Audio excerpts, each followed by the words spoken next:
Okay,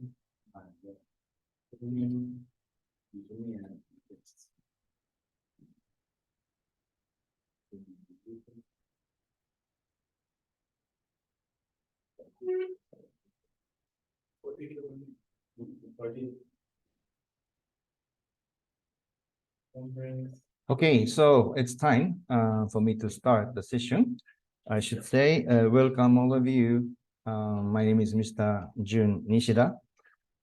I am the advisor of industry promotion in Tanzania, fielded by Japan Industrial International, Corporation Agency, JICA. And on behalf of JICA and the whole project of the advisory, I sincerely welcome your participation today to this workshop, which is advanced course to the same topic, but with a title of 101, which I conducted in November last year. And I'm pretty much excited to proceed to the very practical stage of the knowledge to conduct the industrial feasibility study for the industrial development of Tanzania. And as I repeatedly emphasized during the first session in November, okay, now to the Zoom participants, maybe you can see a couple of documentation that I have in my hands.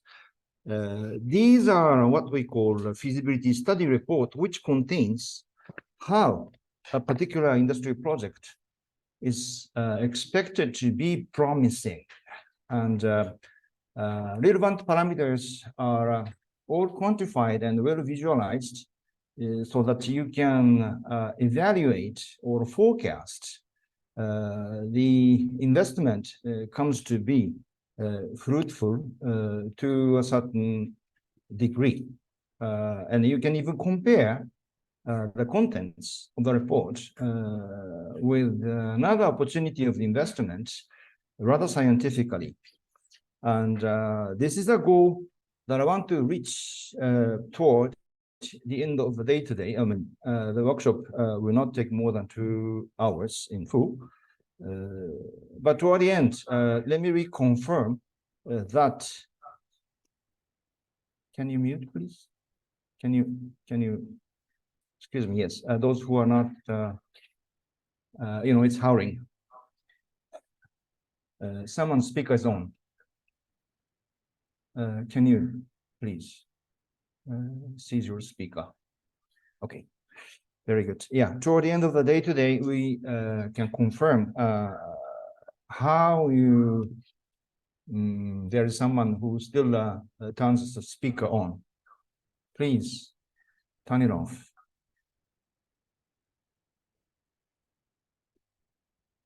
Can you turn off the speaker, please? No, you are not supposed to, I mean, here, there's no need for you to hook up with Zoom because we have it here and I'm here. Excuse me, sorry, administration.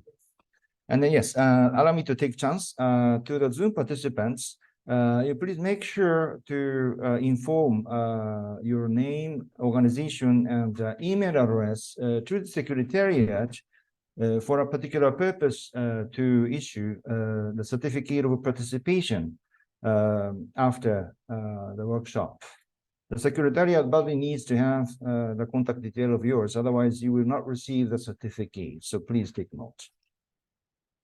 Okay, so the milestone for me to conduct today's workshop is to share the knowledge how to complete this feasibility study report toward the end. And then vast majority of the contents has already been covered by the previous workshop, Industrial Feasibility Study 101, which I conducted November last year. And then I also had 2 more supplemental presentation. One is about contents of feasibility study report, and the other one is about registration of investment opportunity by making use of what we call project profile.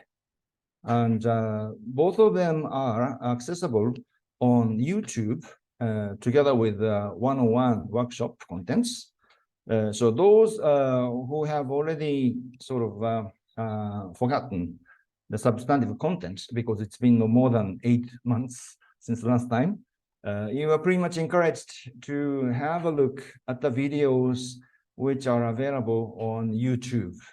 And YouTube address is available at MIT DID, care of Madame Adeli Munda. And otherwise, you can contact the Secretariat. We are pretty much pleased to have you people repeatedly enjoy my sessions via YouTube. Okay. So now I think I can start my substantive presentation. Yes. Okay, so this is today's contents. I will talk about the financial analysis on two particular points. Yes. The first point is resilience of the project, either financially resilient or not. You visualize it and you expose that your project is sufficiently resilient to potential investors or financiers. This is the point number one. And this point number one tends to be sort of overlooked by those who are very confident that their project is really, really a good one to make a big return. Therefore, they don't worry about the bankruptcy at all. But look, the financiers do not necessarily know that your project is so promising that it's worthwhile for you to at least quantify your resilience and expose it so that they can know it for certain that, oh, your project is that good.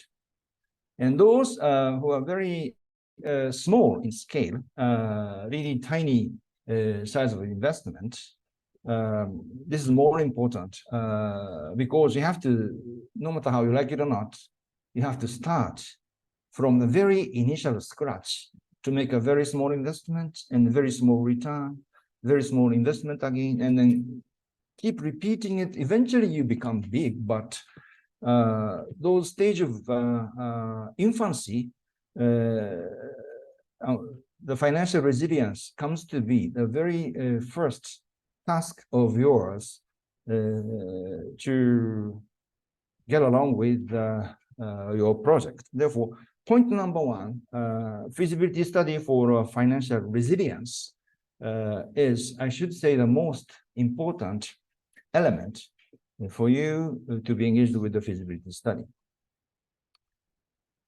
And the second point is a cash flow analysis to estimate the internal rate of return. This is a technical terminology which was repeatedly stressed during 101 session. And if you remember the mechanism of the discount cash flow method, yes, that is the one that I took as the point number two. And theoretical part, I leave it with the YouTube video. And today I just straight away go into the use of Excel function by which you can instantly figure it out how much the return you can expect. And then I also talk about how to secure credibility of the estimation by intentionally change the parameters to estimate pessimistic scenario, neutral scenario, and optimistic scenario, and then you compare with each other. By doing so, you can present rather dynamic views to the potential investors and the financiers so that they can convincingly be informed of the project profitability with the longer term. All right, so these 2 points are the main contents of today's presentation. Now, let me go into the first point, feasibility study for financial resilience. I start from the plan of profit. Why? Because many cases, I tend to see entrepreneurs who wants to think about their business with the forecasted sales amount, how much they can sell.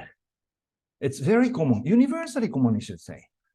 I've been engaged with this particular field of industrial feasibility study for how many years? I should say almost last 45 years, believe it or not.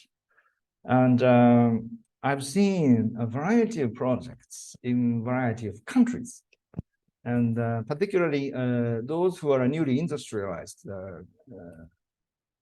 countries, I should say. Many of the entrepreneurs are new. They just have the idea of their business. They want to start the business, but they don't have the experience. In these cases, usually they start talking about the sales, how much the sales they can sell. That is not a very professional way to go. Why? Because, if I'm expected to make cash sales of 100 million shillings, I should say it's very, very easy. How easy is that? All that I can do is probably I import very popular, say, cosmetics from maybe Japan with importing cost of 200 million shillings. And then I sell it with 100 million shillings. Then all at once, they buy. But you don't make money. You're making loss. Likewise, if you start talking about the sales amount, you cannot control your project in terms of financial profitability. You hire people, you ask them, okay, go for the sales. And they say, yes, sir, I will do. And then what they do is to make their work to be in compliance with your demand to reach the sales target. But for the purpose, you cannot control the cost.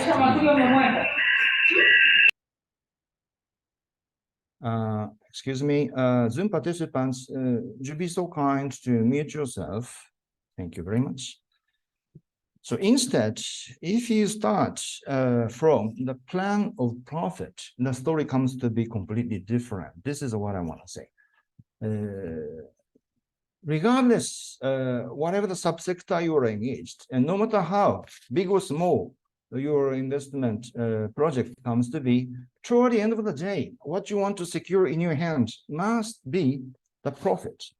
Profit. Am I right? Profit has to remain in your hands for the continuation and the prosperity of your business. Okay, so let me then touch upon this topic, plan of profit, more in depth. Plan of profit is a method to establish a business plan based on the amount of profit, which is crucially demanded. I need to have $1,000 for next month for survival, yes? Say, if you want to secure this $1,000 profit after a month of business, and your fixed cost is $3,000 with your product whose variable cost ratio is 50%, guess how much you have to earn as a sales amount? If you're equipped with the knowledge that we share through Feasibility Study 101, the answer is quite easy. It's $8,000 when your fixed cost is 3,000 and your planned profit is 1,000. I visualize it. Here we go. All right, on this particular slide, please have a look at right-hand upper side. where I put the formula to figure out the target sales amount. This target sales amount can be calculated if you add the fixed cost with planned profit, and then you divide it by 1 minus variable cost divided by the sales. So this is a calculation formula by which you figure out the target sales amount to be $8,000. And then this particular illustration's been well known. And then once, if you have any experiences to study business administration, you must be aware of this particular illustration, which unfortunately does not well explain the whole concept of this plan of profit. Therefore, just allow me to make a small change, which appears on the next slide. Yes, there is something different. Yeah, there are two illustrations, but it's different. How different is it? What's been done is that I moved this variable cost to the bottom on the second slide. And the first slide here, the variable cost is in between fixed cost and the target profit. It's like a sandwich. This variable cost on the second slide, I moved it toward the bottom so that you can theoretically digest the theory. What this illustration presents is that you firstly have a sales, okay? You sell your product.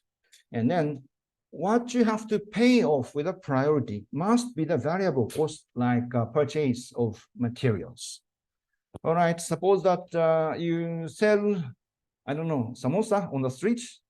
And then at the end of the day, you have certain sales from which you have to pay for the meat and pay for the onion and pay for the seasoning. Otherwise, those vendors will never sell you those materials. In order for a continuation, the priority has to be the cost of materials, which is typical variable costs.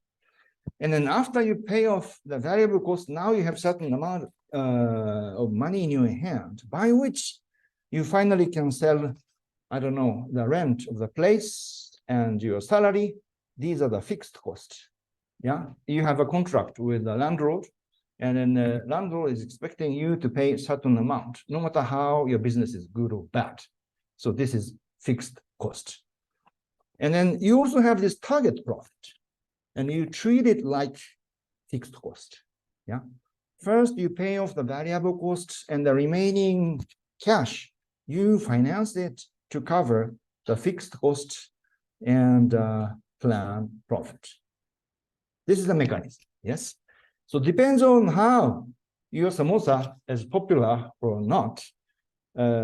Sales amount varies. Good day, good weather, more people. Perhaps, yes, you can sell 100 or 200 pieces without much problem. Big storm or transportation problem or political rally, people don't buy because there are not many people on the street. And then you have much less sales than usual. Yeah. So this sales amount, you may have a better day, you may have a worse day, but sometimes, yes, you can exactly cover the variable cost, fixed cost, and target profit altogether. Okay. And then that particular formula tells you that, okay, this particular point, US dollar 8,000 can be assumed. But if your business is no good, you may not recover full of this fixed cost. Just part of the fixed cost can be recovered. This concept, we call it fixed cost recovery. And this fixed cost recovery, in a terminology of economics, we call it as marginal profit. Why? Because marginal profit is the money that you have in your hand only after you pay off this variable cost, that is material cost in this case, yes. And if material cost paid off, you have certain amount of cash in your hand, which you can recognize as a kind of profit, marginal profit, by which you have to pay off the fixed cost. And if you pay 100% of fixed cost, something remains in your hand. Finally, you can call it the operational profit or real profit. Okay, in other words, marginal profit, even though academically it is called profit, is not necessarily a profit in your concept, because you still have quite a lot of amount to pay off. That is your fixed cost. Say, if you hire people, that is a very good case. If you hire 4 people, yeah, mind you, if you have four people are expecting to be paid on the payday, their salary in full. If you hire them with a monthly salary of $1,000, you have to pay $1,000. Otherwise, if it is $999, they quit. For the purpose, mind you, at the very beginning, entrepreneurs sacrifice their own salary, because depends, yeah. If they make good money, fine, but if their business comes to be very tight, yeah, because of, I don't know, the weather or whatever the reason, they may not have sufficient amount of marginal profit, but they still have to keep on going. For the purpose, they obviously prioritize the salary of the personnel, and they sacrifice his or her own salary. It really happens. It really happens. So entrepreneurs, during the days of infancy, in order to save your business, you have to count on your saving, which is completely out of the scope of this new business. Yes, Grace Alois.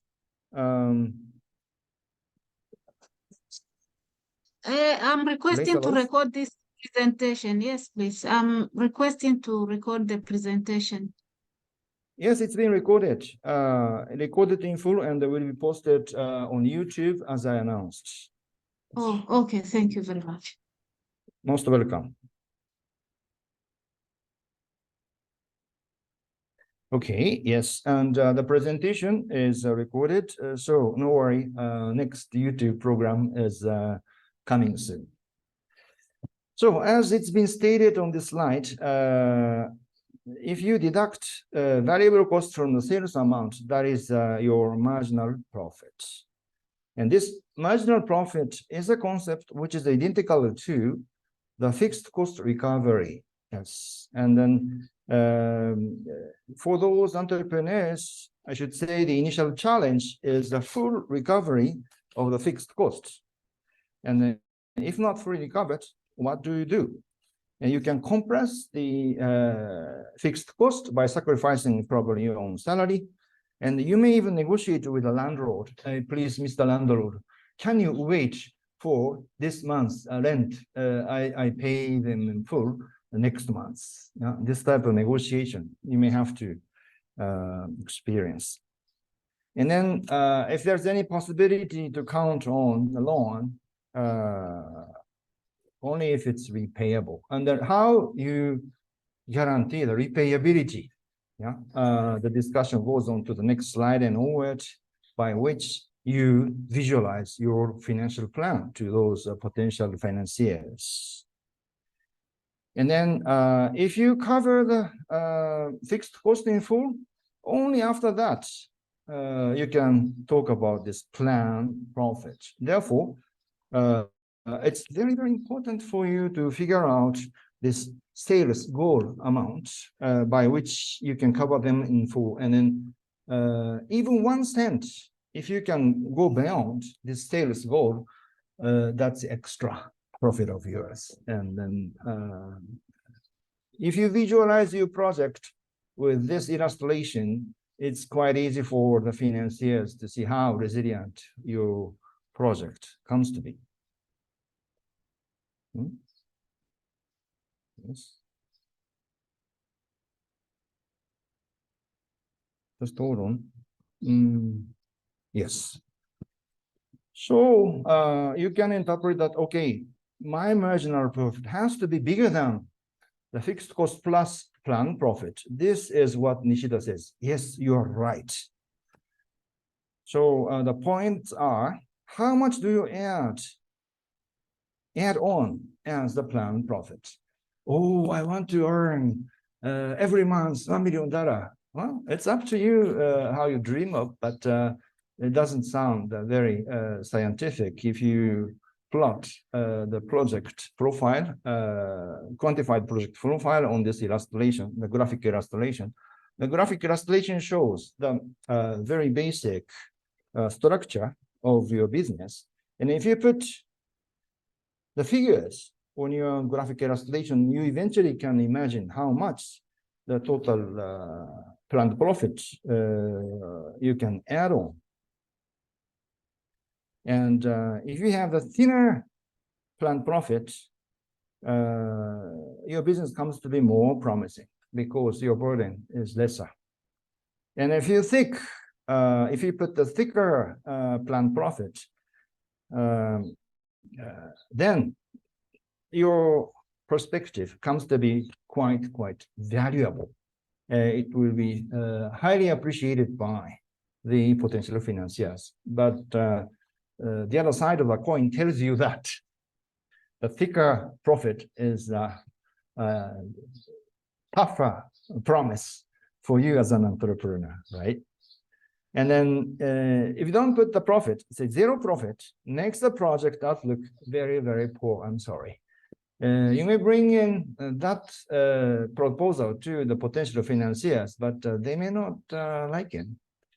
Okay, therefore, a certain amount of this planned profit is really needed for you to convince the financiers toward the end of the day. Okay, toward the end of the day means that I'll be in this position for next 1.5 years toward the March 2025.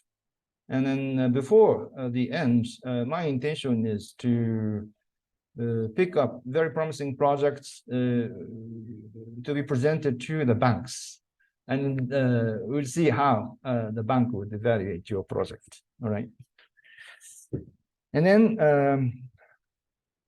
then how much should you plan? Yeah, it depends on the project, the nature of the project, but from my experience, a very long experience to be engaged with this particular topic, I should say, wishfully, the operational profit should better exceed 5% and even 10%, depends. Here, Tanzania, since you have very constant growth for last several years, and then the continuation is pretty much expected. Yeah, I would say it should exceed 10%, the operational profit. And then how much exactly depends on the project profile. Therefore, if you have any particular projects, please submit a project profile so that I can individually advise you, all right? Yes, and then now let's assume that you have drafted this plan of profits. Then what's the next stage? The plan of profit tells you, as a result of calculation, the sales goal. The sales goal, how can you reach there? This is the point. All right, in order to secure US dollar 1,000 per month, if the variable cost ratio is 50%, I need $8,000 sales minimum. How do you secure this $8,000? This is the point. You should have the prospects, yes? Since you have a business plan, you must have your prospects in mind. Like if you're producing sunflower oil, who are the buyers? And then if you are creating a new website for digital service,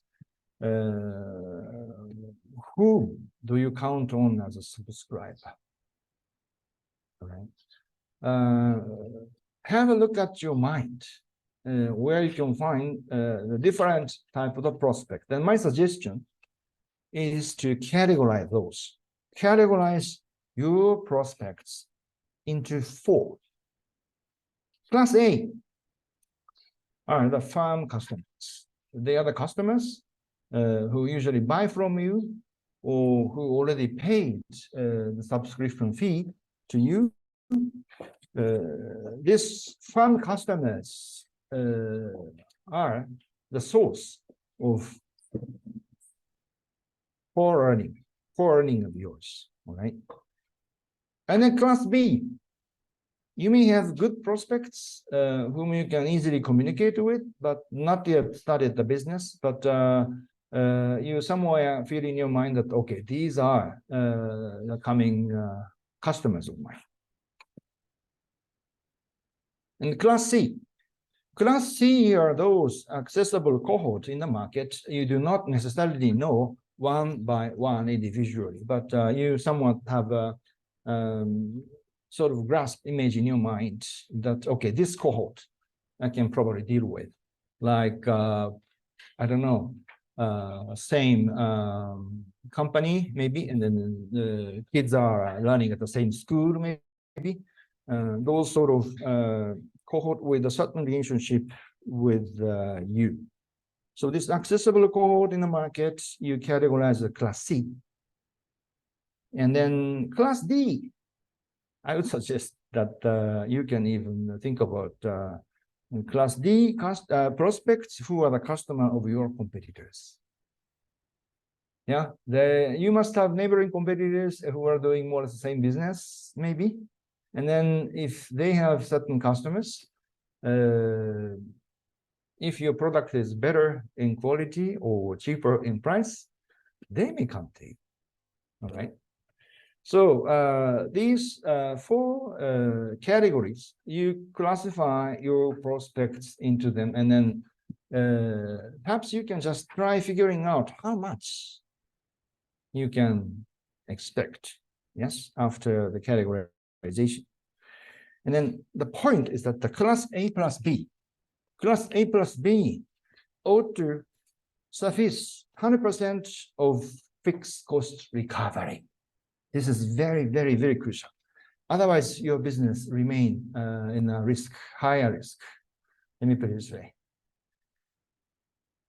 All right, class A, class B may come to you because they have certain linkage with you already. In class C, maybe come to you, but perhaps not everybody. Supposed to have 100 class A categories. Again, you listen to your mind. Can I have 50? Can I have 30? Can I have 20? Well, you know, if you're pessimistic, your story comes to be rather shrinking. But look, as an entrepreneur, you have to encourage yourself to go for the prosperity for the purpose. You should think how these prospects, I should say class B and C, taken for you to be the customers. And then the slide says the sales promotion. Sales promotion against class B and C to create the sales goal is quite crucial, yes? And you also take good care of class A, otherwise they may eventually escape, so don't let them go. You secure class A, and then you also additionally get class B and C toward the end of the day. So next slide talks about a very universal rule for a business owner. Sales is equal to the number of customers times average purchase amount per customer. No matter what sort of business you're engaged with, this golden formula governs. In other words, there is no entrepreneur who can survive with ignoring this formula. No matter what the field of business you're engaged with, you must be loyal to this golden formula. Okay, your sales is equal to number of customers times average purchase amount per customer, right? I can even repeat it 3 more times, but because of time, allow me to just go ahead. So the point number 1, how to increase the number of customers. You increase the purchase frequency of them. If they buy your sunflower oil once a week, can't it be once every 3-4 days? For the purpose, yes, your sales promotion activity is quite important. And you can also cultivate a new market. If you're selling your sunflower oil only in the market in Dodoma, then why not you also contact the wholesalers in Arusha, in Beja, and then also you think about new faces that you deal with. If you have a wholesaler A, B, and C, why not D and E? The new faces that you deal with will help you to increase the number of new customers. And also, point number 2 is how to increase average purchase amount, APA, per customer.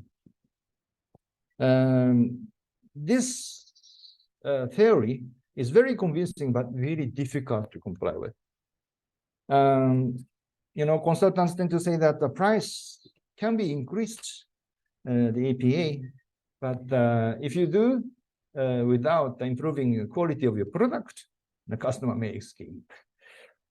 And then you can enrich the contents with lesser cost implication. Like if your sunflower oil, 500 milliliter is $1, why not you increase it to 600 and then still $1? If the production cost does not increase, that could be possibly a way to go. For the purpose, what you have to work on is the cost down of your operation. So how to secure or how to increase the customers is the most challenging question to every single entrepreneur. And then theoretical answer is marketing promotion, like you print flyers and then you distribute them, and like you put the posters on the wall on the street, and then like you distribute samples in the supermarket. I seldom see it that you distribute samples at the Shoppers Plaza here, but mind you, if you go to Taipei, Shanghai, Kuala Lumpur, Bangkok, Tokyo as well, you know, every single supermarket, they distributing very, very tiny bit of the samples. Ah, yes, Mr. Customer, please, Madam, please. You know, they are distributing a tiny bit of a sample so that they can taste and then be attracted by your product. This is a very typical sales promotion, which I seldom see in Tanzania. And then you may also post the photos of your product on social networking service like Facebook, web banners as well. And then keep sending emails, sales messages to your prospects. And then if you are rich enough to afford TV CMs, the promotional activities via the mass media is quite effective. And then my usual help to my customers are the exhibitions and sales seminars.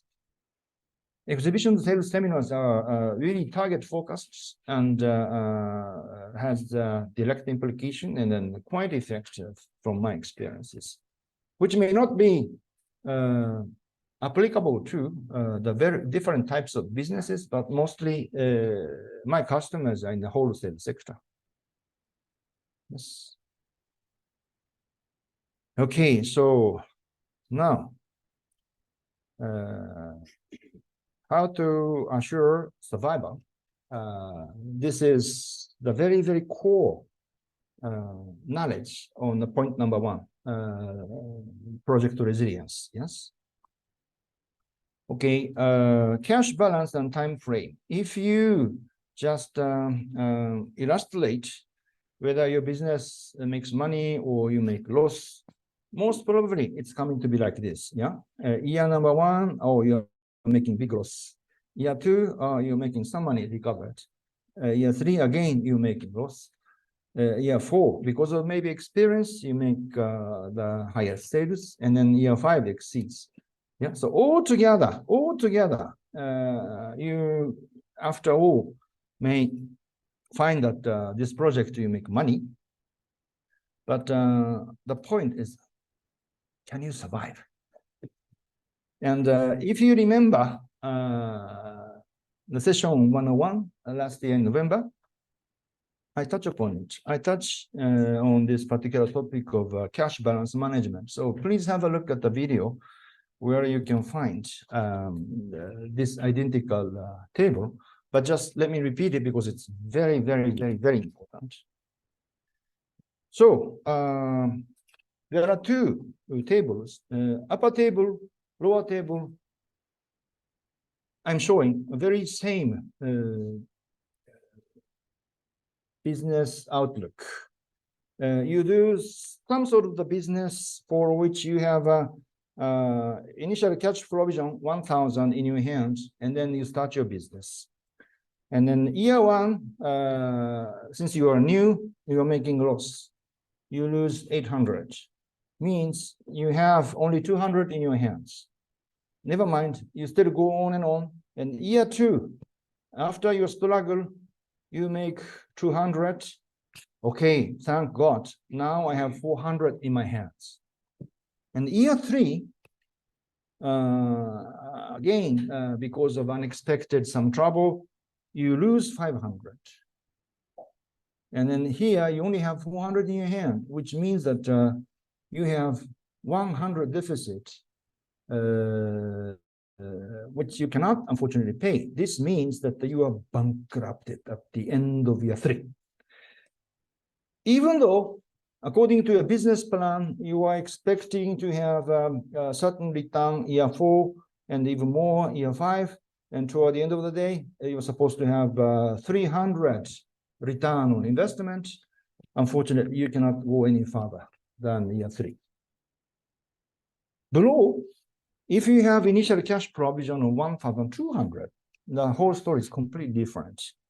Okay, same loss of 800, you have 400 in your hand. In second year, you make 200.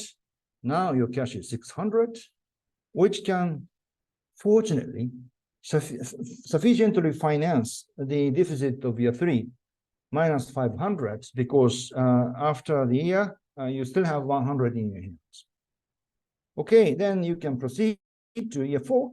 You make 600, then the cash in your hand comes to be 700 together. And then year five, additional 800. Now you have 1,500. Since you earmarked 1,200 at the beginning, the difference is definitely the return on investment, which is 300. Now you secured it. So likewise, this cash balance management is quite important. And then the point is, excuse me, someone who is not who has not muted, please mute yourself. All right, very same project outlook, but very different result, which is actually visible to the initial cash provision, whether it's sufficient or not, and also this forecast. You have to have as accurate forecast as possible to save your project, to be enough resilient against any unexpected fluctuation of the market. All right. And for this purpose, my small suggestion is about what we call fixed cost. Fixed cost, do you pay every month or quarterly or annually? How do you pay your fixed cost? Daily, weekly? I don't know. But in many cases, rent, it's a monthly payment, yes? Universally, I should say, even in Tanzania, yes. Yeah, I did. Look, I did this. I conducted this course in Cuba. I did it in Mongolia and then in Cambodia. And then everywhere I noticed that rent is monthly payment. But sometimes, yes, there are some quarterly payments or annual payment of the fixed cost, which makes your payment schedule a bit complicated. And then, yeah, of course, if it comes to be the cheapest option, why not? You go for it.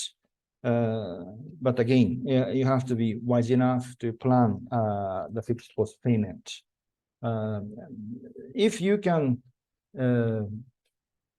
neutralize it by making it as a monthly payment, everything monthly payment. If you can negotiate it, that makes you a business a little bit easier to manage. But this quarterly or 6 months or annual payment of the fixed cost, this is a very, very tricky factor.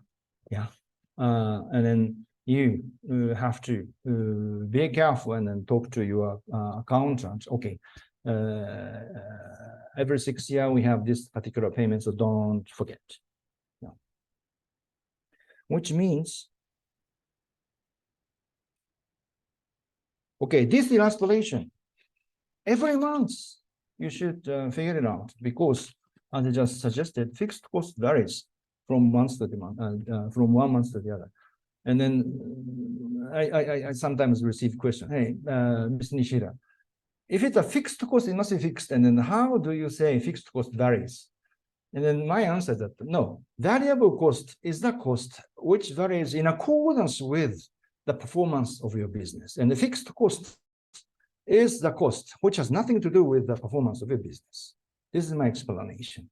Therefore, the fixed cost, don't take it wrong. I mean, if you are particularly new for the business, you may think that fixed cost is always fixed, like every month, $2,000 flat. No, no, that's the wrong concept, all right? Yes. Now, so for survival, to make your project as resilient as possible, my first message is you keep recording.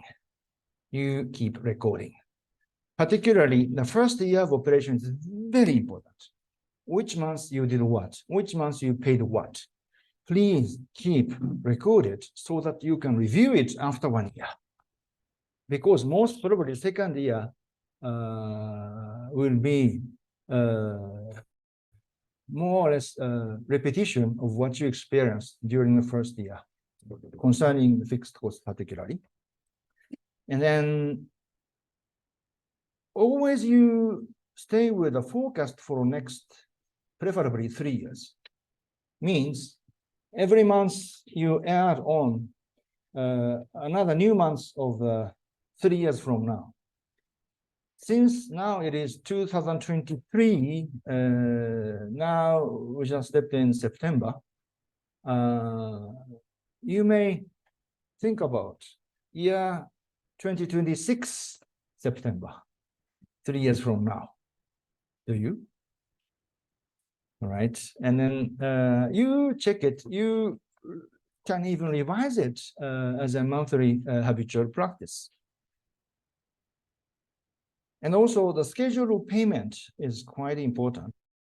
And constant payment of fixed costs is easier to manage.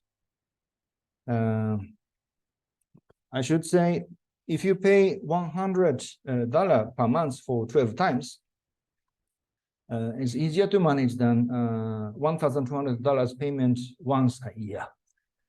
But again, whether you have a power of negotiation or your vendor has the power of negotiation. You need defense. And then you have a list of payees, and then you check once you paid, right? The list of payment management sheet or whatever. This is also quite important, a tool for you to manage your fixed cost.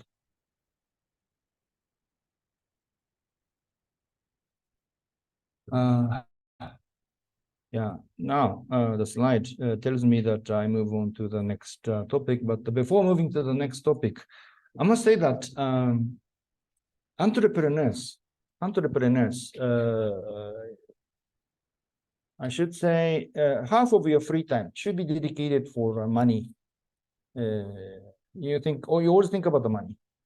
And yes, of course, you have to, focus on technical issues and then employment issues or public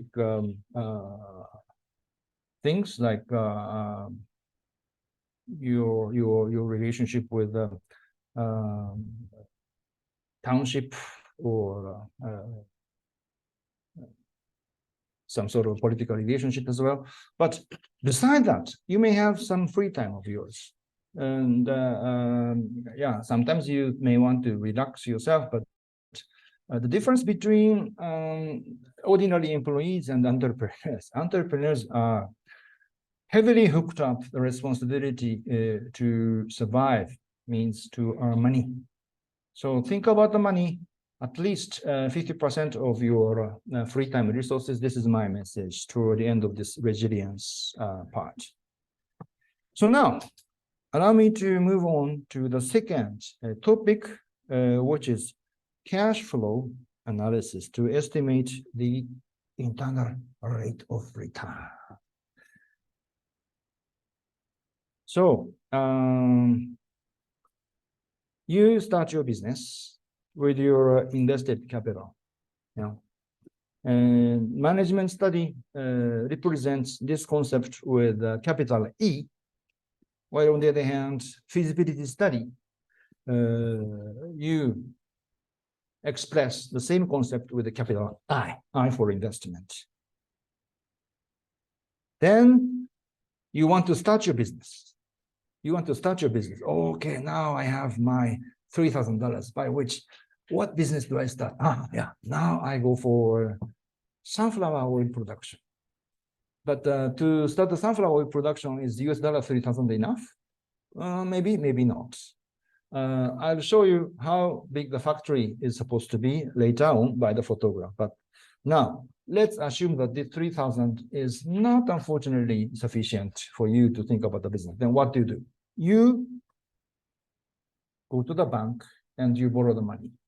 Yeah. Debt is represented with a capital D. You borrow money, it's a bank loan, and you add your invested capital together with this borrowed loan. Now, this is the whole amount that you have in your hands. Yeah, this is the money based on which you can start your business, right? With this money, what do you do first? Okay, you secure land where you put the building on. Yeah, it's a factory of sunflower oil extraction. Land, a building. Yes, you secure it first with the priority. Then you buy the equipment. You buy squeezer. You buy tanks. You buy filter press. These are the plant equipment which is accommodated in this building. Therefore, you prioritize the building. So now you have building, you have the equipment, and you still have more money in your hands by which you secure the working capital, means material, and also product in stock. We call them working capital, but let's assume that at the beginning you buy some material, and the balance comes to be your cash in hand. And those who are in the business, it's clear that this shows the whole structure of your balance sheet. Am I right? In other words, the balance sheet is a concept that on right-hand side, you expose where you get the money from. Again, this is very, very universal. This is very, very universal. Yeah. On right-hand side of the balance sheet, you state where you get the money from. Yeah. The bottom half is your own money or the money by the investors. The top half is a loan or debt. Mostly from a bank maybe, but also from your vendors who are waiting for your payment. Yeah. This is how you secured your money. Left-hand side is the use of your money. Okay, right-hand side, you secure the money and then you make use of the money to acquire what they call asset on the left-hand side. Secure the money and total sum of the asset has to be identical. Therefore, they call it a balance sheet. It's like your hand. It's like your hand. Here, it works. Here, it supports. You know what I mean? If you look at like this, yeah, this side you're born, yeah, your bone supports. It's like the capital and loan. Capital and loan this side. Capital loan supports your palm to perform something. Your palm is like the asset. Yeah. Same size, identical, yes? This side, your hand, always the same size. Am I right? So here, the balance sheet is like this. And by making this asset, what you go for is the sales, right? From this sales, you pay off the variable cost, that is the cost of materials. And the balance was what? The balance was marginal profit. You remember? If you are with me, the balance between sales and the variable cost is the marginal profit. From marginal profits, you pay off the fixed cost. Yes. And then after paying fixed costs, what is it? It's your profit, right? And then how do you then dispose this profit? You just, I don't know, eat and drink. Yeah, that's one way to go. But if you are an entrepreneur, priority is to invest in again. Yes. The profit will be your invested capital. Of course, after the tax payment and some adjustment. And then more on top, don't forget that you have some depreciation as well if you have a big amount of the fixed asset, like equipment. Okay, so this depreciation. Depreciation stays with you as a cash, source of the cash. How it works, I talked about it on 101, and in order to save time, I just mentioned it without explaining in detail, but profit and depreciation, these are two sources of the cash for you. And then also this profit needs to have certain adjustment, which I'll talk about it later. What I wanted to share with you on this particular slide is that, okay, this whole transactions are continuously reciprocating. It reciprocates, yes? Profit, more invest capital means more credit on you to have even bigger loan. By more money, you can build up new building, and then you can buy new plants, and then you can go for more sales, and more sales, more profit. Yeah, so this reciprocation is the dynamism of your business. Yes. Now, let's change the viewpoint. The previous page is talking about financial management from accounting perspective. And now the feasibility study, invested capital, how you make use of it and to make your business bigger. You have to be with this time frame. That's a difference. Yeah. The previous page, I just said the reciprocation, but it does not necessarily show you how actually it's growing, but here it does. Okay. With this invested capital, you have a cash flow or CF, cash flow. Cash flow is what? I just mentioned, you can understand that it's a sum of profit plus depreciation. And then the working capital plus or minus, and the investment adjustment plus or minus has to be reflected. This is pretty much technical. Therefore, as a very rough proxy, we tend to say, okay, profit plus depreciation. Profit plus depreciation are the cash flow. And then you repeat it, you continue, and then you compare the invested capital is below the time frame, and then cash flow is above. You sum up the cash flow, you discount it, and then you compare it with the initial investment, and then whether it's a plus or minus. If it's a plus, you're making money. If it's a minus, you're losing money. Yeah. So this whole cash flow model is crucially important. This is what I conveyed as my core message through 101. So if you are not very, very familiar with this concept, please have a look at YouTube, and then industrial investment feasibility study 101 is the video that you should come back. So the cash flow, I said, you have to incorporate the adjustment. What sort of adjustment are they? Firstly, any disbursement treated as investment, including unscheduled repair of equipment or complete replacement of key facilities, additional purchase of vehicles. These are all investment which may not necessarily take place at the very beginning of the project.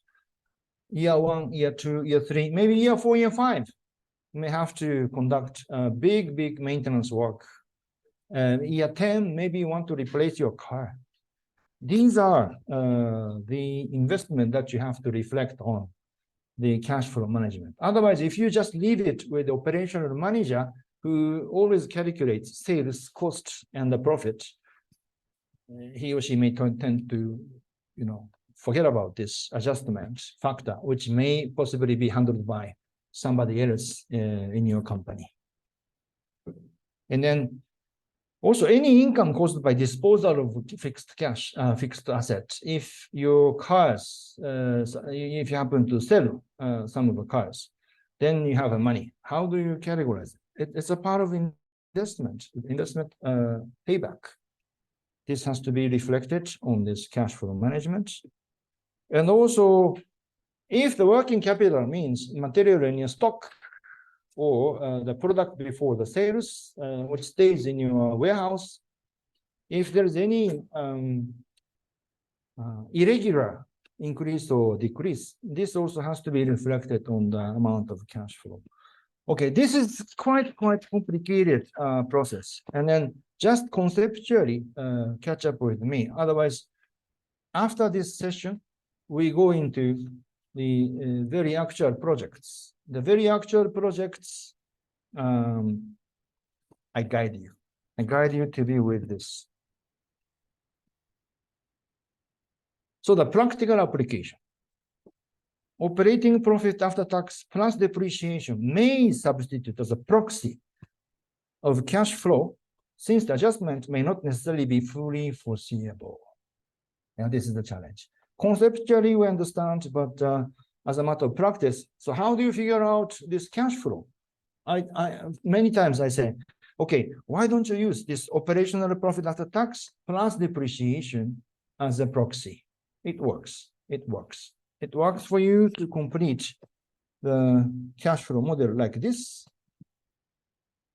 And another approach is to exclude a certain premium, such as unknown factor as a reservation, but it may tighten financial margin. As I mentioned during 101, in order to figure out internal rate of return, you discount the cash flow. And then the point number 2 talks about raising up the discount rate intentionally on purpose. This is to include unknown premium, unknown factor. Like the higher the discount rate comes to be, the condition, the tougher condition you have to face against. Tanzania, now the commercial loan rate is in between 12 and 24. Yeah, it varies, depends. 25% is a very, very tough condition, but if you discount with like 27% instead of 24, then the gap of 3%, you can explain it to the financier that this is unknown factor. This is to schedule a certain premium. Then they understand, but again, it makes your business very, very, very tough. Okay, so the point that I mentioned about investments is to concrete a baseline of a cash flow model. This is a theoretical one, but what I want to draw your attention is that this may happen. Means that you cannot complete the investment at the beginning, and then you have additional investment year second. As a matter of calculation, what you do is you offset this orange and the blue, and then you have a net cash flow. Then it works. The net cash flow can be discounted for the calculation of internal rate of return. So technically speaking, it's not a problem, but from a managerial point of view, because this orange is managed by your sales manager, and blue is managed by your technical manager, and then unless you instruct them, many times I have experienced that this investment, even though they know, they don't necessarily be engaged with the cash flow model establishment. So it tends to be overlooked. This I want to avoid.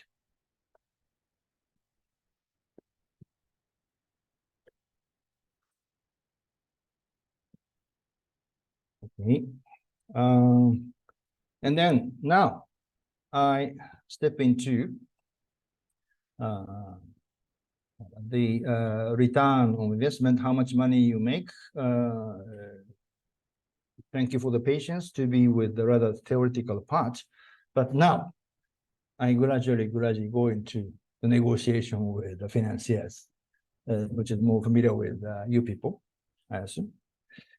So this slide, toward the end of the day, I also shared again, but on this particular one, I want to draw your attention that this feasibility study is with the final readers, supposed to be investors and the banks. Even though Minister of Industry and Trade, who is a sponsor of today's workshop, is ready to support this feasibility study through a variety of channels, as indicated on this slide. Okay, this will be the benefit of the entrepreneurs. So entrepreneurs can comfortably, let's assume, complete the feasibility study report, which has to be presented to the banks and the potential investors toward the end. And then the bottom line is that whether you can convince these final investors or not. Think about Tanzania. It's a promising country. The economy is growing. Therefore, even without this feasibility study, the money comes out. I tell you, money comes out. And then, as I mentioned later on, I will share some photographs with you. But I visited a small factory of sunflower oil production. And they got a bank loan with the interest rate of 24% per annum. 24%. Wow. What a heavy burden, but I was told that business owner was successfully paid it back in full in 7 full years. 7 full years. If you calculate the repayment, it means that total sum she has paid double. You know, borrowing, for example, $5,000. Toward the end of the day, including the total interest, it was calculated that she paid 10,000 instead of 5,000. Can't it be a case? I don't know, but if the economy is that strong, fine, I should congratulate you, but this doesn't necessarily accelerate the industrial development of Tanzania. Rather, the other way around. If the business is promising, then why not you give the entrepreneurs not 24%, but 12%, then the repayment period can be much compressed. Maybe she completed the repayment within, I don't know, 3-4 years instead of 7. Then she can think about next investment. Yeah, it accelerates the development of the industry in full. Therefore, the role of feasibility study will be very, very, very important. You convince the final reader, who are the financiers, to negotiate with them about loan condition. Yeah, not 24%, but 12%, not 30%, but 6%, not 6%, but 3%. The more you make your business tangible in detail, which is convincing enough to be taken up by the financiers, you can enjoy much lower the interest rate. This is the benefit of the feasibility study for you. Yeah. Hey, saying that, I talk about this internal rate of return, how you figure it out. And particularly the audience through the Zoom, you may want to enjoy the simulation together with me, for which I suggest you to make use of your Excel in parallel to the Zoom presentation. Yes, first point is the internal rate of return. I repeatedly talked about it on 101, so I don't repeat it, but this internal rate of return, or IRR, is a proxy of investment yield. Like I said, if this project's IRR is 25%, means that it's almost identical to investment opportunity offered by a security company, like growth opportunity Europe 500. It's a certificate of deposit. You buy it, then they give you the return. If they say yield 25%, means that if you invest 100, toward the end you receive 125. IRR is more or less a similar concept. If you invest 100, toward the end of the day, you can expect a return of 125. This is IRR, all right? And then the cash flow can be deemed as the return of investment with a financial gain shown by the IRR. The difference between those financial commodities available through security companies and your feasibility study is that the feasibility study is just an estimation. And it can be affected easily by the actual process. Like you never know, you may have a big storm, you may have a big drought once in every 200 years. Then eventually you have a different output of your business. That possibility of fluctuation you have to cope with. Otherwise, if everything goes well, yeah, with this conditionality, if everything goes well, this internal rate of return shows financial return on investments But the difference between the financial commodities that many of financial commodities they say it's fixed or it's promised. But the case of industrial feasibility study, it's not necessarily. Yeah. Okay, so this internal rate of return shows how promising your project is in terms of return. And also one more thing is a payback period. This is a chronological requirement to pay off the initial investment by the cash flow. And then you are equipped with the basic knowledge that if you invest 1,000, and then every year, if you receive 250, payback period is 4 years, yes? Fine, this is the universally observed practice, but today I go for one step in advance, which appears on the next screen. Okay, so this table shows static and dynamic, two different concepts of a payback period. Static payback period is what you already quite familiar with. All right, so cash flow, year 0, you invest 1,000, yes? And then year 1, because of your business, you earn 200. Cumulative cash balance, you reduce it to 800. Year 2, you earn 200. Cumulatively, you have minus 600. And then goes on like this. And then toward the end of year 5, now you don't have negative cash balance anymore. And then year 6 turns to be positive, and then it decreases, which means that 5 years is your payback period. It's a static analysis. It's a static analysis. And then advanced approach is a dynamic payback period. Like I said, you have a very high interest rate here. And then there are some variations. So let's assume that you deploy 10% as a discount factor. Means future cash flow, you discount it for a variation. If you apply 10% discount, unfortunately, after the 5 years, in comparison with the present value of 1,000, you still have the balance to be negative. And then after the year 8, finally, yes, you pays off everything. You pay off everything, and then the cash balance comes to be positive, which means a dynamic payback period is 8 years.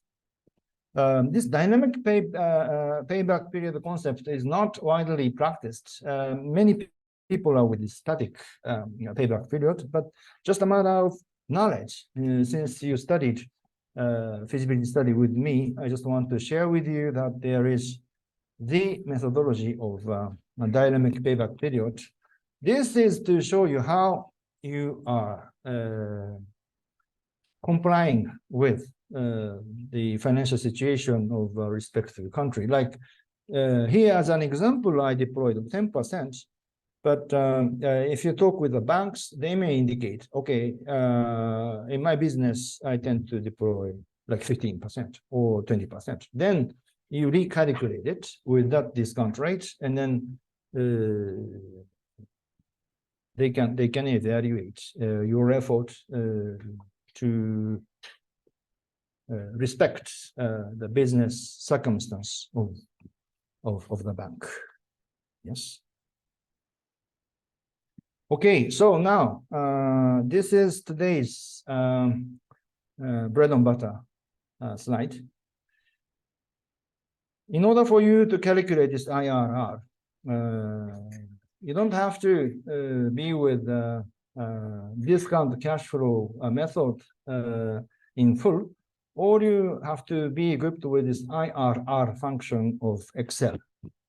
Okay, though folks on the Zoom, you please open up your Excel and you try inputting cell B2 minus 1000 and cell B3 up to cell B10 200, which represents the identical cash flow on the previous slide 25. Have you done it? And then if you have, you please move to the cell B1. Cell B1, you input the function, which is stated here on the second point. Your input is physically equal at mark IRR bracket, and then B2 dot dot B10 bracket. This shows that you apply IRR function for the period of B2 and B10. B2 is the year 0 investment of 1000. B10 is the year 9 the cash flow of 200. Then Excel returns you the IRR of 12%. Do I perform it? I'd better. Yes. Okay. So allow me to just move on to my Excel. My Excel is where? Okay.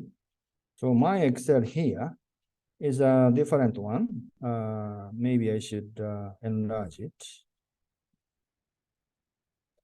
200%. Okay, this is another profile which shows on exercise. Never mind. This is an answer of the exercise, but we go together. Yes. All right. Initial investment. Let's assume that we invest 3,000, maybe US dollar, and the year 1, 2, 3, 4, 5, 6. You expect to have 600 cash flow. And then 5% is the answer of Excel, with which you are not happy. Then what do you do? 800 maybe? 800 maybe? 900 maybe? Look, yes, and then if there is a news that the next year there will be a big drought, maybe you have to give it up, or even 300. Yeah, so this is the beauty of the IRR function, and all you have to do is you fix the cash flow model, and then plus minus just that one, plus that much, and minus for investment. Like if toward the end of 7th year you have to conduct a big maintenance of your plant, you may eventually have to have. Oh, this is too big. Still, it's quite big. Break even. Yeah. So likewise, this IRR function gives you very useful advantage to evaluate your business model in numerical manner. Okay, let me then go back to. Okay, yes. So next page. Unfortunately. Yeah, it's always like this immediately after. Yeah, now. So the exercise. I've already performed it. Calculate IRR investment profile with each investment of 3,000 and annual cash flow 600 for 6 consecutive years. Yeah, this is exactly what I performed now. So now I'm ready to share this sample Excel sheet with everybody through Secretariat. And then once you receive it, you can find how it works. Yes, or even now by yourself, whichever. All right, and since this is a very technical session, I know it's a bit complicated and kind of boring part, but working capital, increase and decrease. Working capital is a money provision to secure material in your warehouse and then work in progress and products before shipment. And you have to earmark certain amount of money to run this work in progress and then else under the umbrella of working capital. And this working capital is also like an investment. You have to earmark certain amount of money. And then when you estimate the very initial investment on the year zero, means buying your equipment, buying your car, buying whatever permanently working for your business. You tend to forget about this, but don't. Yeah, you estimate, okay, how much average stock of material I need, or how much work in progress I have to be prepared for. The estimate, and then you add it on top of the investment amount. This is critically needed.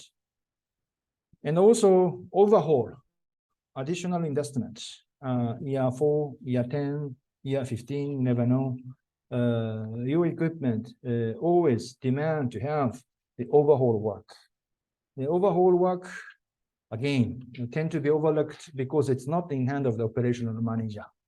It's in hand of, I don't know, maintenance manager or somebody else. It's your responsibility. Yes, this one. Okay, very, very technical part. Inflation, price escalation. Here in this country, you also have constant inflation, I think, I don't know, 3-4% per annum. And then this internal rate of return and the inflation is a closely linked up parameters. In other words, if you reflect inflation on your cash flow model, which is recommendable because it's more realistic, IRR also increases. IRR increases with the same value as the inflation that you include.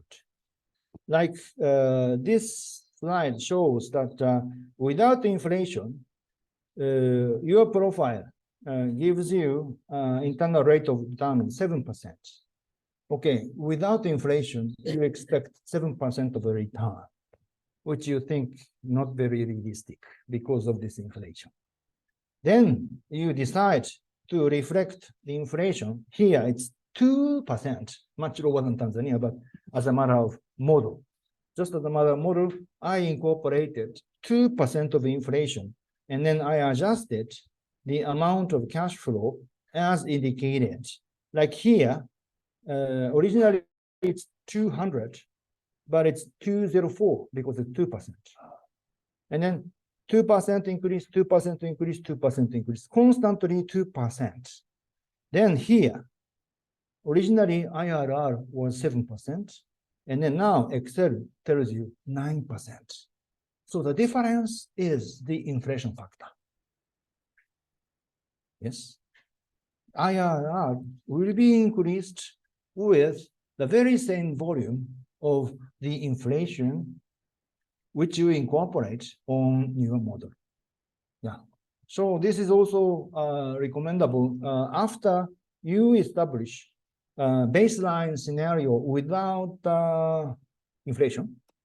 Before going to the bank, you reevaluate with the inflation to be incorporated on top. Then you will have nominal internal rate of return and the real internal rate of return, whose gap is represented by the estimated inflation. Clear? I hope so. Right. Yes, and also foreign exchange effect. If you buy the equipment from overseas, Europe, Japan, China, wherever you want, you have to secure the foreign exchange. And this foreign exchange, I tend to do it like this. Cash flow in US dollar, and then you put the multiplier of the exchange rate here, which means if you change this rate, this local currency amount can automatically be changed. Yes, this is, I think, frequently practiced by you people when you make use of the Excel.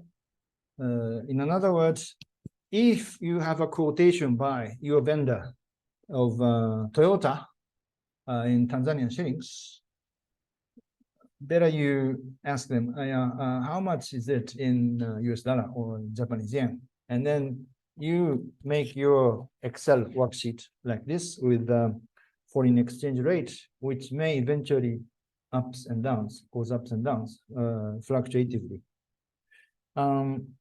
This factor may not be as seriously difficult as it used to be. When I was engaged with this feasibility study some 30 years ago, it was very difficult because we had the official exchange rate, real exchange rate, unofficial exchange rate, and even more. Several different rates I used to manage, but here now it's quite open, stable, and reliable. I should congratulate the economy of Tanzania in this perspective. All right, so mostly this is what I want to share. 2 points, yes, resilience and prosperity, or target profit or plan of profit and the internal rate of return. These are the 2 topics of mine today. And there is a package software called CONFA, marketed by UNIDO, United Nations Industrial Development Organization, from which I got the official license to be the instructor of feasibility study. And then this is the coming soon message. Next time I come, February 2024, I demonstrate this software, which is still available in the market. But making use of this financial analysis software, you can develop a complete financial model. All right, and now this is the, I hope you're not, oh, come on, please. Coming soon message number 2, how to make your financial profile resilient.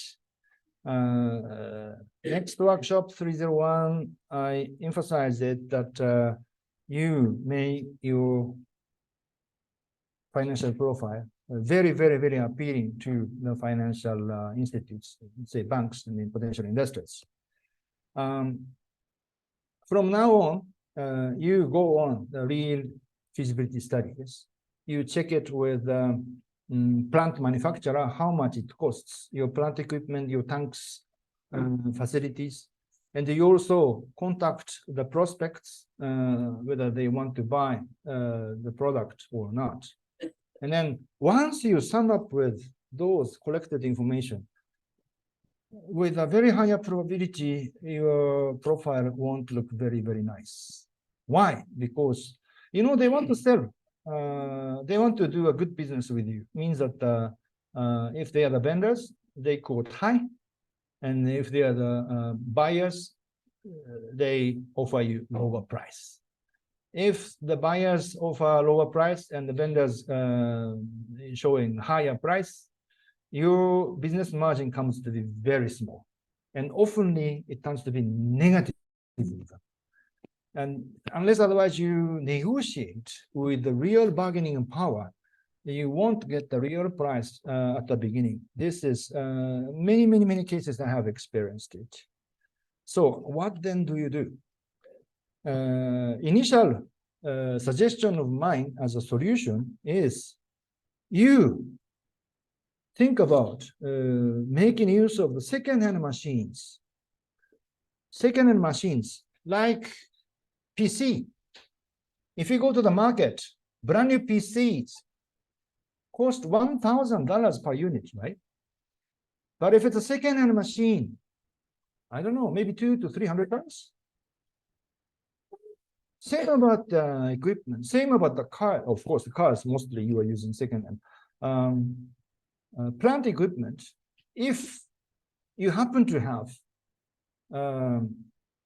second-hand plant equipment, second-hand tanks available from someone who used to run, for example, this sunflower oil facility, then why not you negotiate with them who can indicate much lower the price than the brand new machine and equipment. No, some are broken, no, some need maintenance. You are right.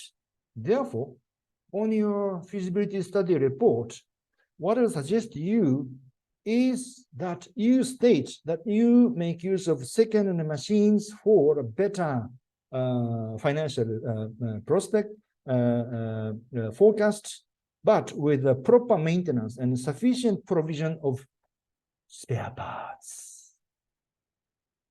This comes to be convincing enough to make your project viable, bankable, and then trustable from the viewpoint of the financiers.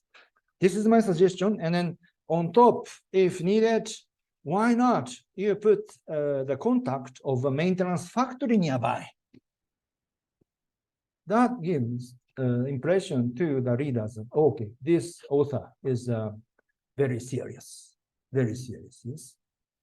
So making use of the second-hand machinery, basically it costs 15 to 30% of brand new machines. That's universally true, I think.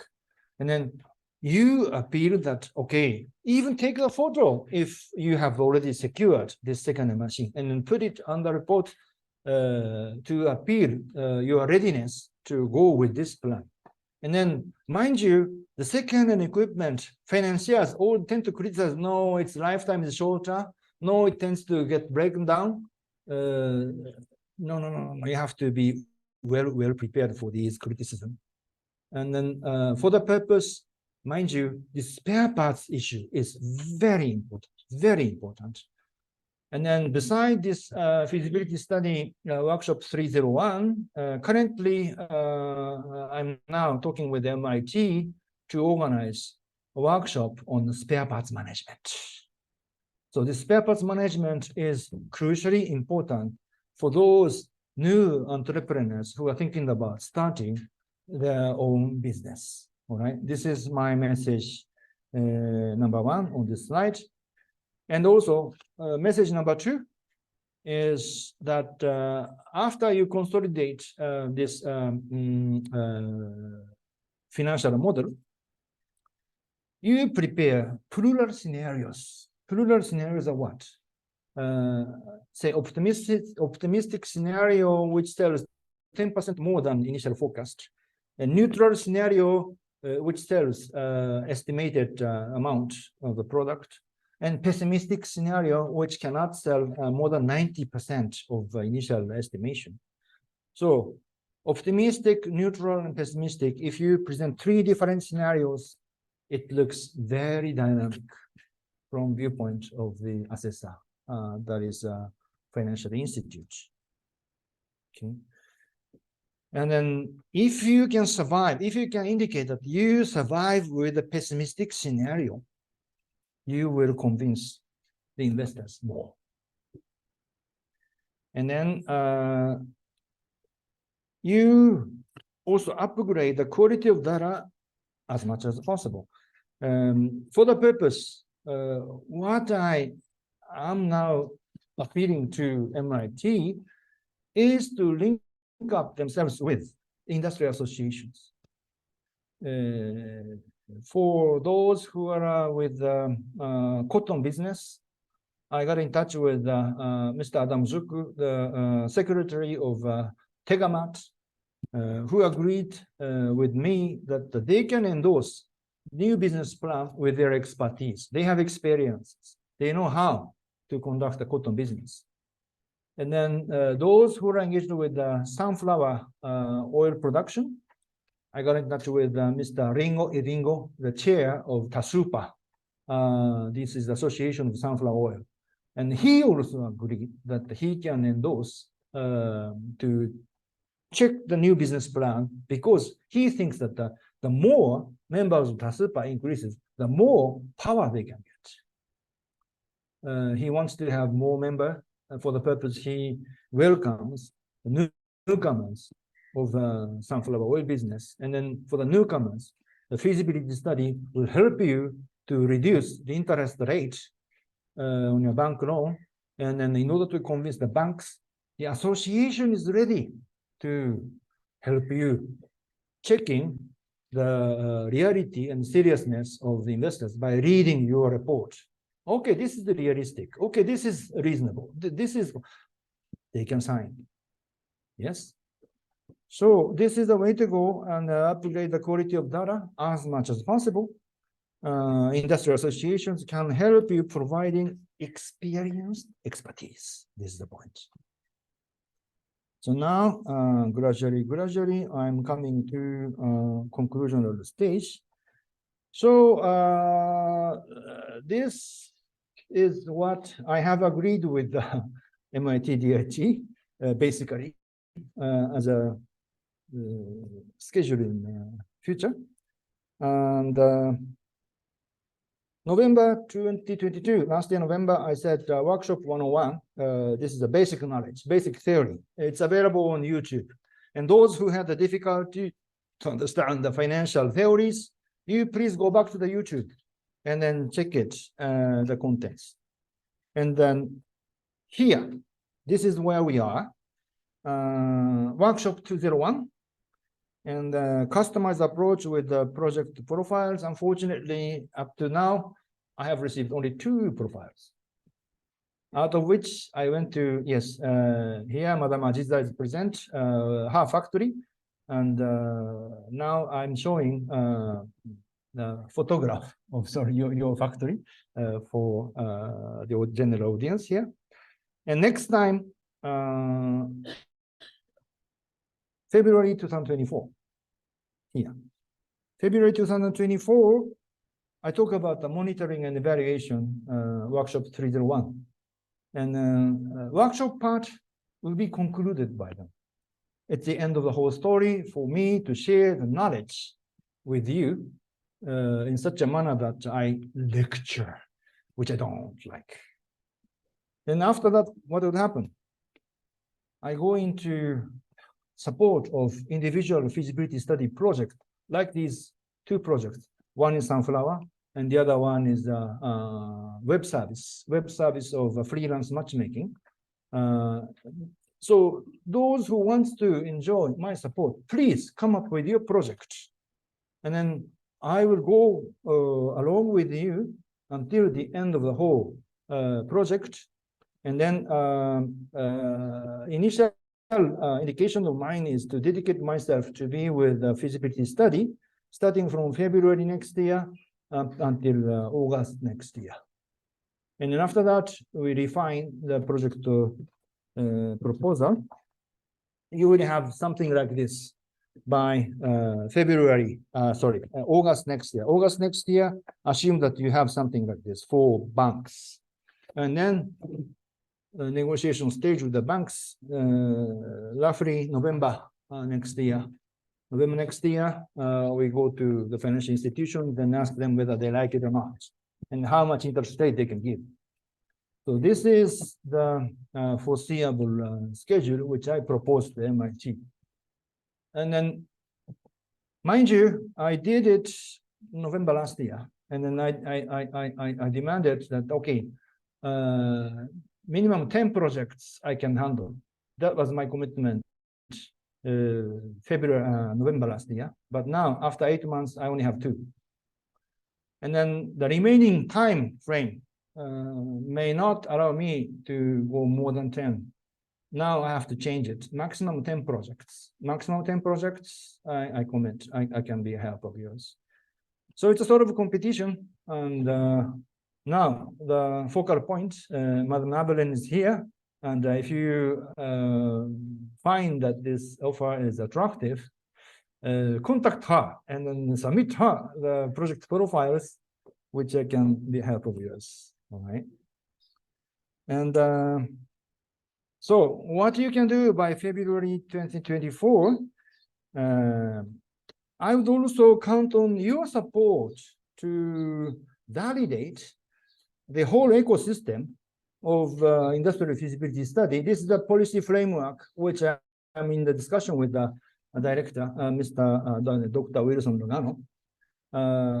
They have a variety of institutes under his umbrella, industrial supporting organizations, but there is no such agreement that they can work together for the benefit of entrepreneurs who conduct feasibility study. And this policy framework is to count on the expertise of each institutions to benefit the entrepreneurs who wants to conduct a feasibility study. And then this high quality feasibility study can be presented to the banks toward the end of the day.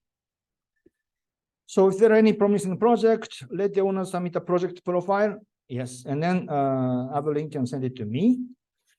And then determined owners will be assisted to complete the feasibility study report. I say up to 10. Now I have 8 minutes. All right, and then I have just a few more slides. I have 15 more minutes to go because I started 10 minutes later than, yeah. Okay.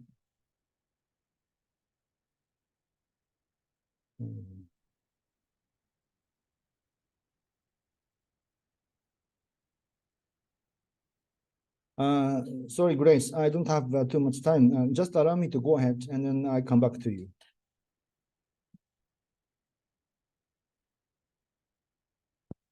All right, this is what I want to share with you. The project owners of feasibility study, I initially wanted them to count on MIT's service. Then eventually find that it's not the MIT herself, but Tildo, who has the economic information about the price of consumables and the labors, how much it costs to buy petrol in Mabuya, or how much it costs to hire experienced operator in Arusha. These are the informations available through Tildo. And also CIDO, I should say thank you very much for your participation today, but I also conduct a similar workshop on Monday at the CIDO headquarters in Dar es Salaam, and then they should be in a position to promote this methodology. Temdo, manufacturing equipment, they can help you to estimate the cost. Yeah. And also, I said industrial association who can endorse your project proposal, and also manufacturing institute like MTC, they can help you quoting the cost of spare parts. And the consultants can also help you to conduct a complete feasibility study. This comes to be a whole ecosystem sort of, and those are under the umbrella of MIT, and with the private sectors, you can count on TSPF. Yes, to bridge it over. So if this whole thing can be well coordinated and then work together, the quality of your feasibility study will be convincing enough to talk with the financial institution. And even more, who? I don't know, foreign investors maybe? Okay. So, and then one more thing, sorry, I have just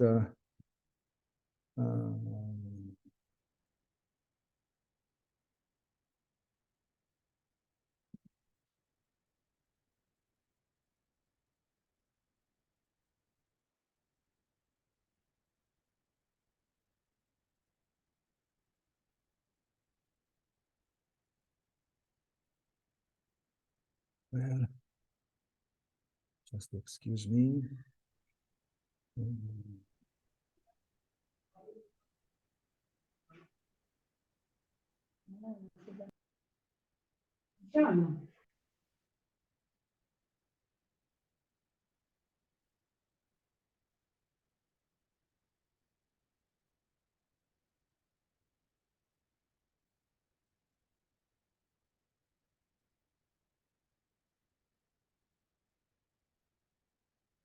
Okay, just want to share with everybody about factories. This is a newly inaugurated UNIDO sunflower oil refinery factory. This is a brand new squeezer. This is what I think Madam Aziza want to have to increase their capacity. This is the brand new tanks. And then now, if you go to Nkoka, UNIDO has this brand new factory and they have all those information, how much it costs, how long it takes. The same.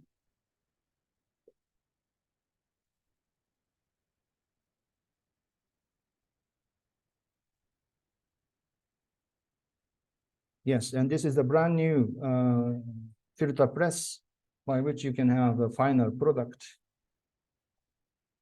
And a matter of reality, what you have in the very old factory, I'm sorry, this is a photo of Madam Aziza's factory, but it's coming up. Yes, this is the very old one. Now, this factory has already paid off very heavy burden of the loan, as I said. Now they want to go for next phase of investment. Look, this is old tanks, but I want to replace it. And for the purpose, I'm more than happy to help the factory to go for the feasibility study. Look, this is, in comparison to this brand new one, everybody can understand the difference, yes? So it's the equipment's worn out and then has to be replaced. And yeah, so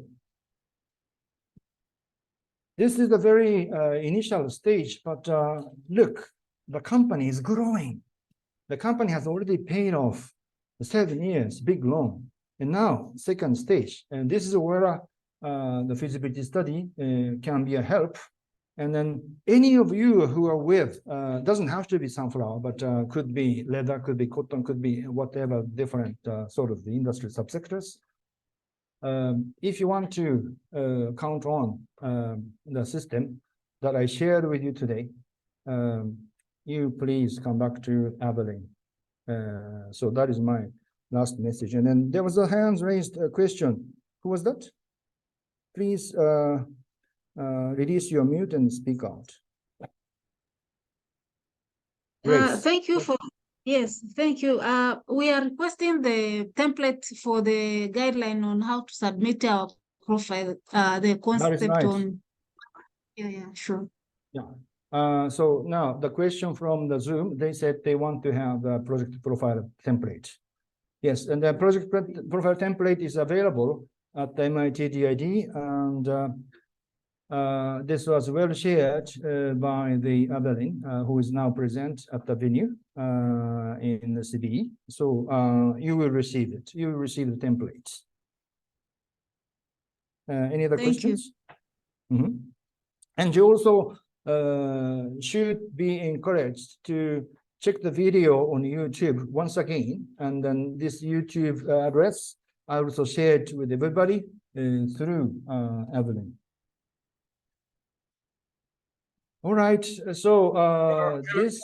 Sorry. Hello. Hello. I'm Godfrey Maundi from National Development Corporation, NDC. Okay. Can you just hold on, please?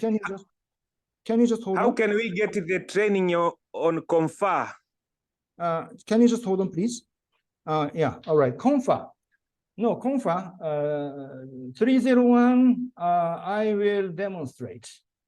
And if you want to take full-fledged training of CONFA, I can mediate with you with the UNIDO CONFA team, who is in a position to be a help of yours. And this comes to be the contents of next workshop 301. Is it okay? Okay. Yes, very good, very good. Any other questions? All right, then so far so good, and no question from the floor. Fine, then I should say thank you very much for participation. Before going for a break, just allow me to take a group photo of those participants on site. And Zoom participants, I should say also thank you very much for the participation. Now I'm closing the Zoom session. Thank you very much for the participation.